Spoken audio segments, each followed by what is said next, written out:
Good morning class. आज dissolution of partnership firm के अंदर हमारा टॉपिक है difference between dissolution of firm and dissolution of partnership. यहाँ फर्म वर्ड ऐड है, यहाँ फर्म वर्ड नहीं है। स्टार्टिंग में ही मैंने आपको बेसिक डिफरेंस इसका बताया था क्या है। अब फॉर्मली करते हैं क्योंकि एग्जाम में डिफरेंस इन दोनों में ऑन द बेसिस ऑफ आता है। जैसे explain difference between these two on the basis of meaning, on the basis of economic relationship, on the basis of business continuation. तो बेस को याद रखना बहुत इंपॉर्टेंट है। बच्चे नॉर्मली याद कर लेते हैं लेकिन बेस नहीं आता तो फिर एग्जाम में वो जो पूछा जाता है उसका आंसर नहीं लिखकर आप कुछ और भी आंसर लिखेंगे तो आपको मार्क्स नहीं मिलेंगे। हमारा पहला है मीनिंग। अब पहले हम फर्म की बात करेंगे, फिर हम डिसोल्यूशन ऑफ पार्टनरशिप की बात करेंगे। Dissolution of firm it means बंद होना, closure of the firm and end of business relationship among all the partners. सभी पार्टनर्स में जो रिलेशनशिप है वो खत्म होना या फर्म का बंद होना, डिसोल्यूशन ऑफ फर्म। और दूसरी तरफ it means change in business relationship, ये केवल एक बदलाव है रिलेशनशिप में। अमंग किसके रिलेशनशिप में बदलाव है? Among the partners.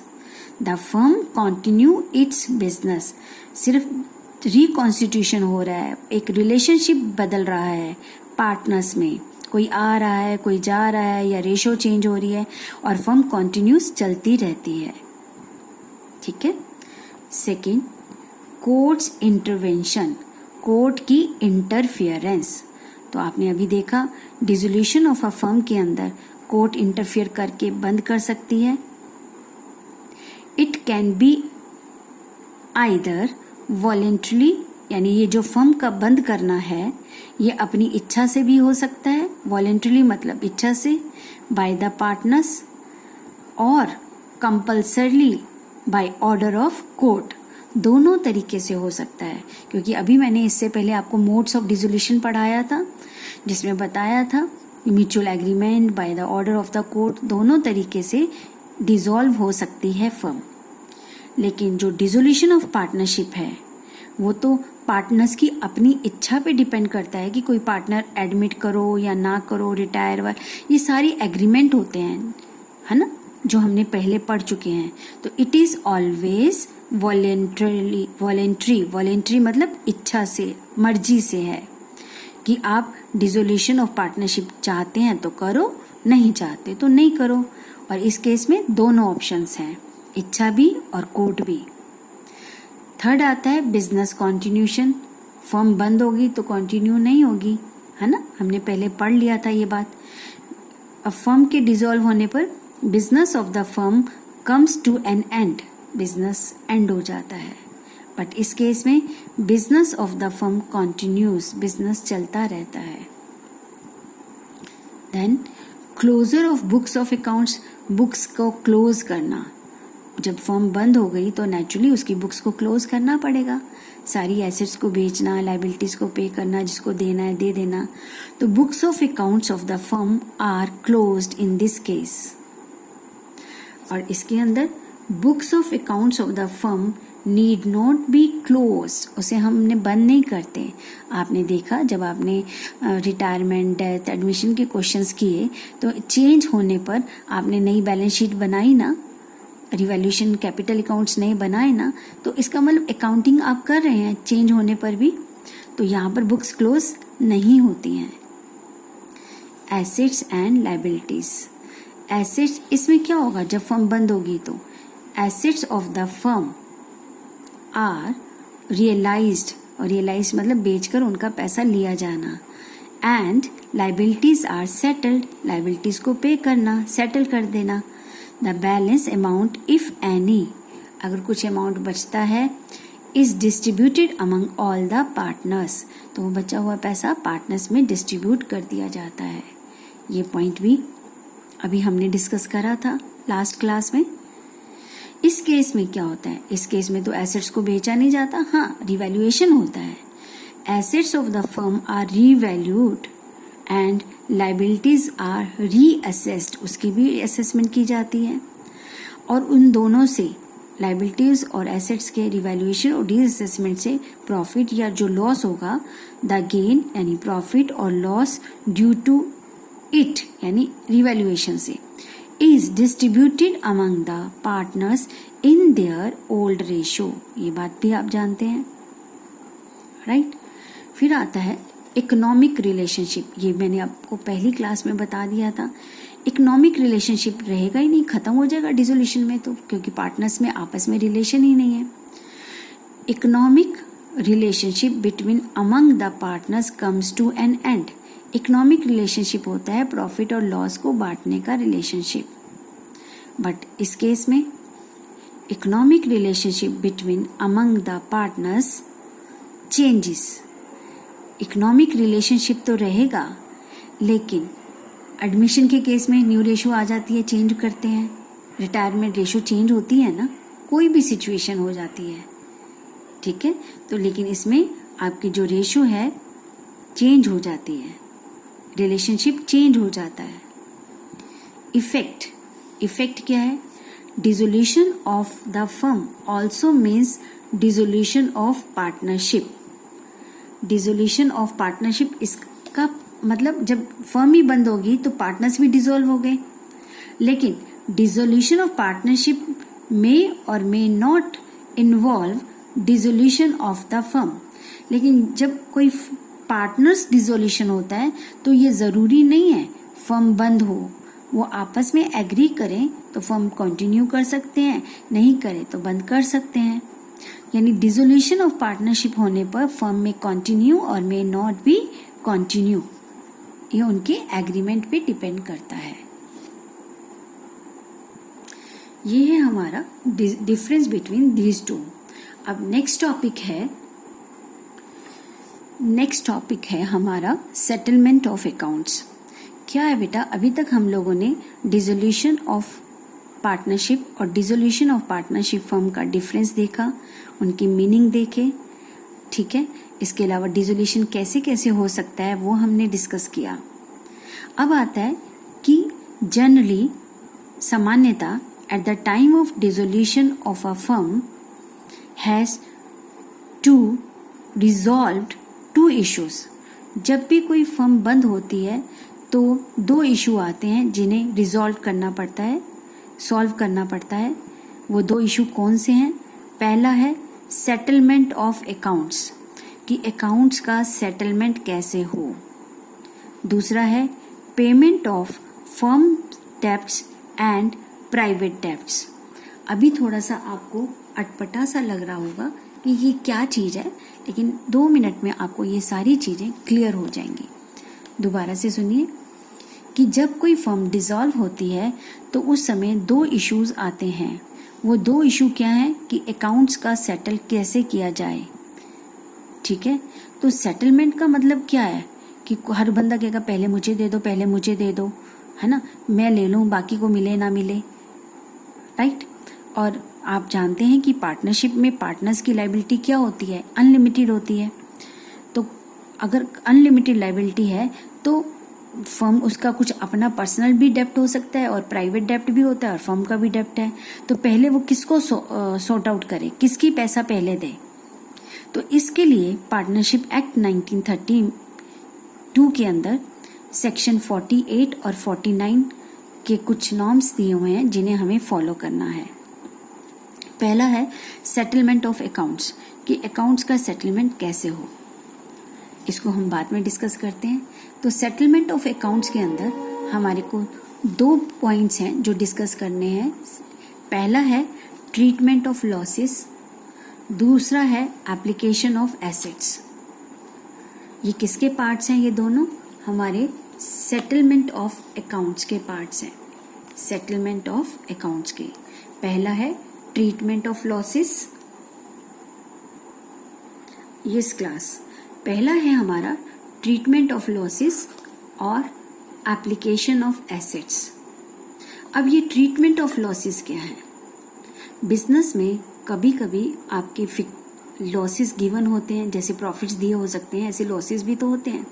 Losses including deficiency of capital, deficiency of capital मिलाकर. अब ये डेफिशिएंसी ऑफ कैपिटल क्या है बेटा? आपने देखा होगा कि बैलेंस शीट के अंदर जितने भी पार्टनर्स हैं उनका जो कैपिटल का बैलेंस है वो लायबिलिटी साइड में होता है, यानी बिजनेस को वो पैसा देना होता है. क्यों? क्योंकि पार्टनर्स ने वो पैसा बिजनेस में लगा रखा होता है. और कभी ऐसी सिचुएशन आ जाती है कि किसी एक पार्टनर का कैपिटल लायबिलिटी साइड की बजाय, क्रेडिट बैलेंस की बजाय डेबिट बैलेंस होता है और वो एसेट साइड में लिखा होता है, तो वो उसे हम बोलते हैं डेफिशिएंसी ऑफ कैपिटल. यानी बिजनेस में कैपिटल की कमी है, नहीं लगी हुई, क्योंकि उस बंदे की कैपिटल है ही नहीं. अब कैपिटल क्यों नहीं हो सकती? इसके कई कारण हैं.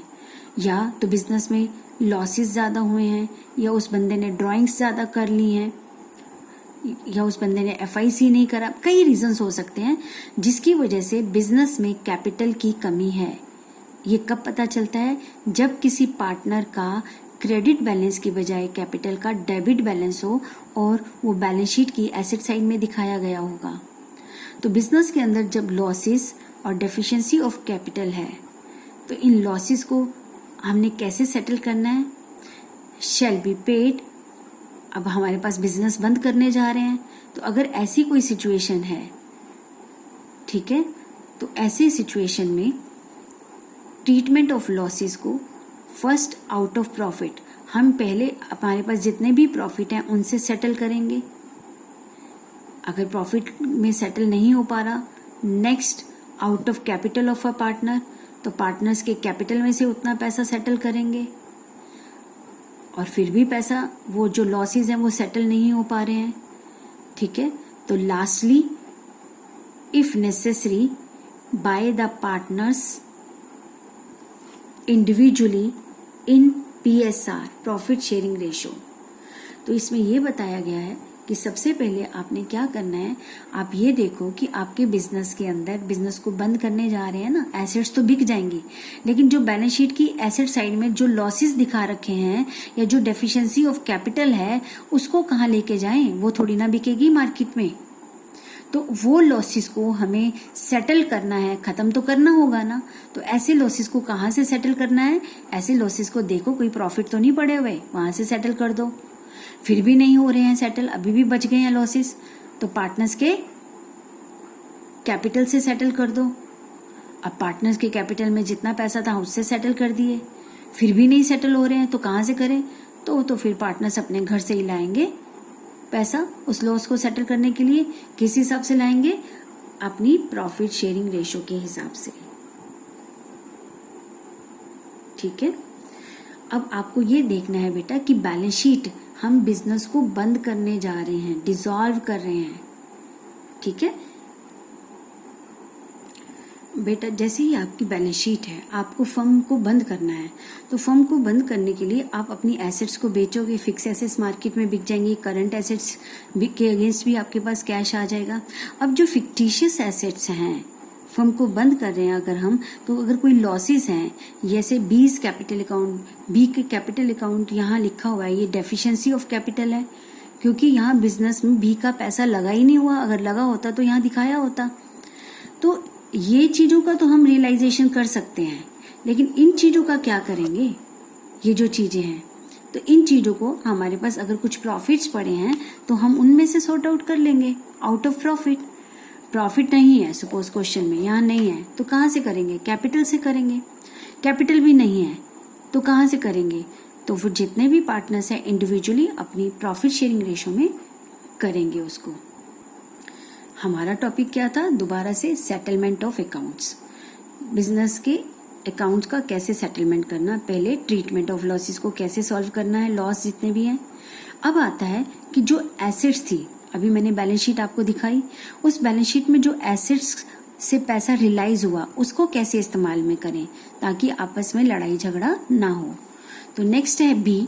ये है हमारा सेक्शन 48 का ए पार्ट, मैंने लिख भी दिया सेक्शन 48A.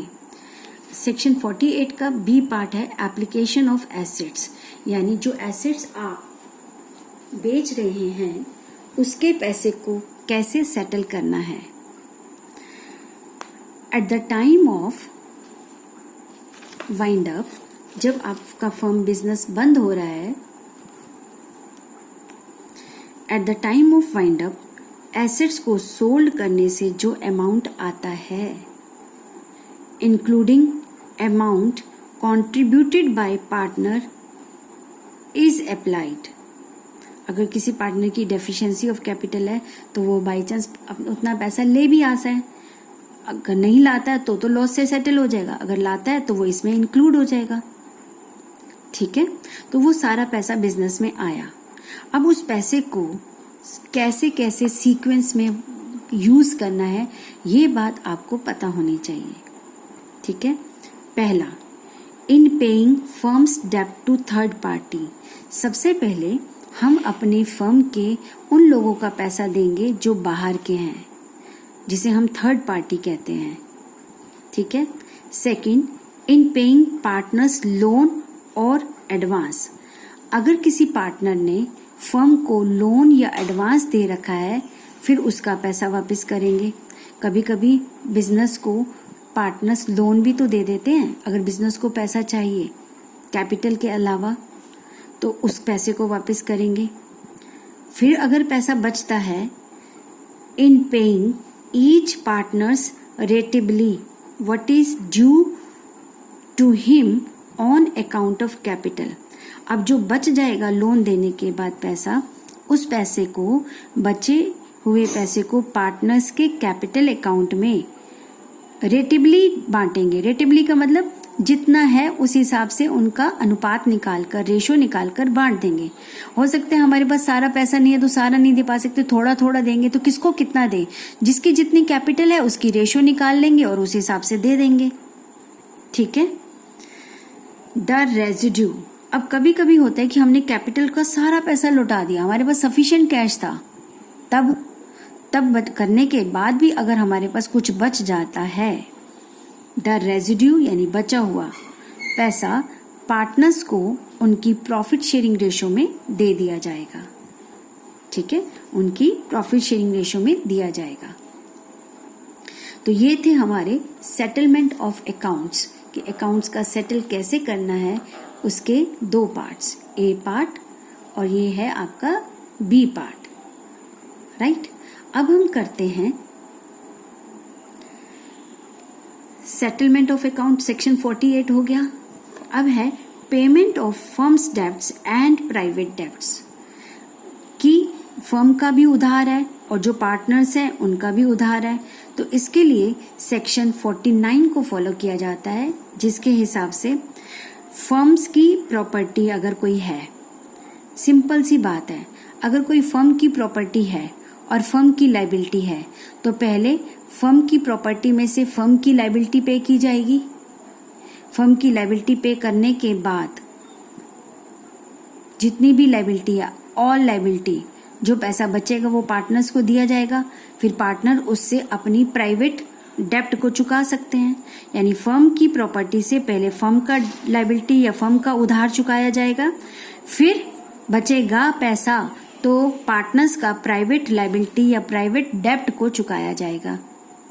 ठीक है, अब दूसरी तरफ हम चलते हैं, जो पार्टनर्स हैं उनकी अपनी प्राइवेट प्रॉपर्टी है, तो पहले अपना घर पूरा करो, पहले प्राइवेट जो उसकी एसेट्स हैं उससे प्राइवेट लायबिलिटी को चुकाएंगे। जो घर की उसकी अपनी एसेट्स हैं पार्टनर्स की, पहले वो अपना उधार चुका ले अपनी पर्सनल एसेट्स को बेचकर। फिर जो पैसा बचता है उस पैसे से अगर फर्म की लायबिलिटी कोई रहती है तो फर्म की लायबिलिटी के लिए, फर्म के डेब्ट के लिए उस पैसे का इस्तेमाल किया जाएगा। इसका क्या मतलब है बेटा, कि पहले अपना घर पूरा करो, बचेगा तो दो, यानी फर्म पहले अपनी लायबिलिटी पूरी चुका ले अपनी फर्म अपनी एसेट से, बचेगा तो पार्टनर्स की प्राइवेट लायबिलिटी को चुका दे। ऐसे ही पार्टनर्स अपनी प्राइवेट एसेट से पहले अपनी प्राइवेट लायबिलिटी चुकाएं, बचेगा तो फिर उससे फर्म की लायबिलिटी को चुकाने में मदद करें। तो ये हमारा सेक्शन 49 है जो इसको बताता है। इसे आपको बुक से भी पढ़ना है। आपकी बुक में यही चीज गिवन है, पेमेंट ऑफ फर्म्स डेब्ट एंड प्राइवेट डेब्ट सेक्शन 49।